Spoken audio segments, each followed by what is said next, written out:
皆さんどうもティモッペです。皆さん知ってました？日本最大の獣害事件である三毛別ヒグマ事件って100年近く前に起きた事件なのに40年近く無名に近い事件だったんです。あまりの悲惨さに地元でも禁句的な事件だったことは間違いないんですけれど、三毛別とどっちが悲惨か比べられないレベルのヒグマによる食人事件があったんです。その事件の名前は丘珠ヒグマ事件。なんとこの事件起きた場所は143年前の札幌です。死者3人、重傷者2人。これだけ聞くと、なんだ3人？三毛別の半分じゃないかと思うかもしれないんだけれど、ごめんなさい、ここ少しえぐいこと言います。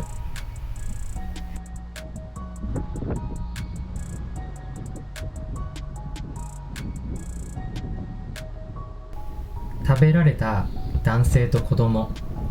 その体の一部がヒグマの胃の中に残っていて、現在もある場所でホルマリン漬けにされて保存されています。つまりは実際の被害者の体の一部が今も残ってるっていうことです。さて、先に言っておくと、今回の動画はかなりえぐいけれど、グロテスクな部分が残る画像とかは一切載せてませんので、そこは安心してください。モザイクかけてます。突然わっとかしませんので。してたらみんな動画の右上から旗のマークを押して、この投稿者を運営に報告することを許可します。この事件の経緯を言うと、冬眠中のヒグマを猟師が撃ち損ねて起こしちゃって、切れたヒグマが札幌市内をさまよい続け、たまたま居合わせた家族を襲って食い殺したという事件です。きっと皆さん思っていると思います。それってクマを起こした人間が悪くない？そう思った方、ぜひ最後まで動画を見てください。いろいろな事情があるわけなんです。さあ、前置きが長くなりましたが、丘珠ヒグマ事件、どんな動画や Wikipedia より詳しく調べてきました。事件を学びながら驚きの事件現場の現在の姿を一緒に見てみましょ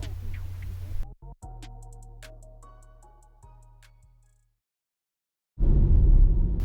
物語が始まるのは札幌駅から車で約15分、北海道最大の神社である北海道神宮の横にある丸山という山の中です。正確には丸山とその隣にある藻岩山という山の間くらいの山の中に、143年前の明治11年1月11日、なんだかね、11がたくさん並んだ不思議な日なんですけれども、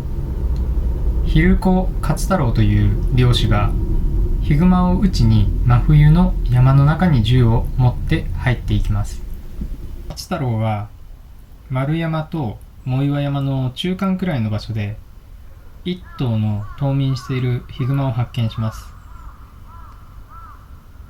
ズドン。冬眠して動かないヒグマ。油断もあったんでしょうけれども、不運なことにこの一発を外してしまうんですね。その瞬間、ヒグマが覚醒して勝太郎に襲いかかり、一瞬の間に勝太郎は殺されてしまいます。ここから7日後、聞くだけで戦慄する事件が起きることになります。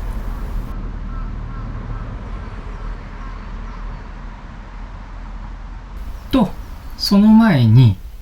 ヒグマの冬眠について少し説明をしましょう。皆さん知っての通り、冬っていうのは寒くて草木は葉を落とし、ヒグマの餌になる昆虫だとか木の実っていうのは一切なくなります。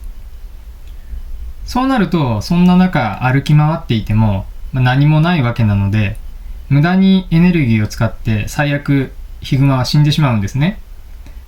それを避けるため、雨風をしのげる崖の下だとか大木の穴の中で冬の間ずっと寝ることで消費エネルギーを抑えて乗り越える。これがいわゆる冬眠なんですけれども、一つ勘違いしないでほしいのは、冬眠っていうのはかなり特殊な状態でして、体温は3、4度下がるだけで起きようと思えばすぐに起きられちゃうんですね、ヒグマは。このことを半覚醒状態っていうふうに言うんですけれども、私たちだってね、寝てるとき耳元でラッパとか鳴らされたら飛び起きてすぐ活動しますよね。それと同じで、クマだって起きてしまえばすぐ通常と同じように行動して人を襲うことっていうのができてしまうんです。それでは話を戻しましょう。冬眠から強制的に目覚めてしまったヒグマは、おそらく焦りと怒りを覚えたはずです。餌はない上、叩き起こされてどうやって生きていけばいいんだと。実はこのヒグマ、11日から17日の間の6日間は目立った被害に関しては出していないんです。ただ札幌の街中をこのヒグマ逃げ回るんですね。まず藻岩山から起きたヒグマは平岸の方に逃げていきます。そこから月寒、白石、狩木の順番で逃げていくんですけれども、住んでる人なんかはねすぐわかると思うんですけれども、本当に街中を逃げていきます。ところで皆さん、北海道って呼ばれるようになってから何年だか知ってますか？北海道と命名されたのが1869年、今年で152年になりますね。北海道152歳なんですよ。まだ152しか経ってないんです。この事件があったのが明治11年、西暦1878年なので、つまり北海道って命名されてから開拓民が北海道に移り住んでたった10年しか経ってないんですね。だからもちろんまだまだ未開の地が多い。ほとんどの場所が今みたいなね建物があるわけではなくて森林地帯でした。札幌の人口は中心部で3000人。現在ね200万人が住んでいる札幌全体の人数を合わせても人口約8000人しか住んでいませんでした。この写真の小屋がですね、三毛別ヒグマ事件復元地にある1915年の事件当時の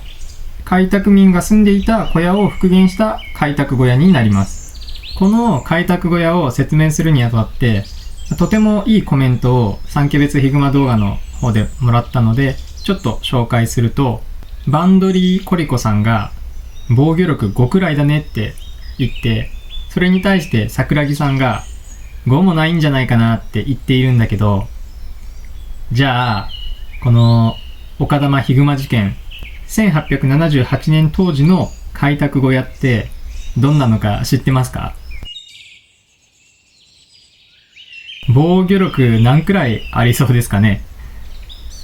こういった小屋のことを人が拝んでるような形から拝み小屋っていう名前がついているんですけれども、もうやばいでしょ。これでマイナス20度とかの冬を過ごしていたって考えると、今からじゃね、ほんと考えられないですよね。さて、ここまで授業のように字がたくさんあって疲れたと思いますので、ここで一旦動画は終わりです。この後、いよいよ事件の肝である悲劇の夜を迎えます。いかにして2人が非業の死を遂げたか、駆除されたヒグマはどうしたか、そして今現在も残る2つの禁忌の資料と、この事件は本当にただの人災だったのか。次回おそらく来週の水曜日投稿になると思います。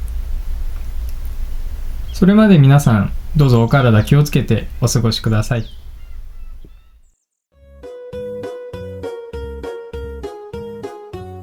このチャンネルは北海道を中心に皆さんが知らない自然や歴史、ローカルスポットまで様々な角度から北海道を皆さんと一緒に探っていくことを目的としています。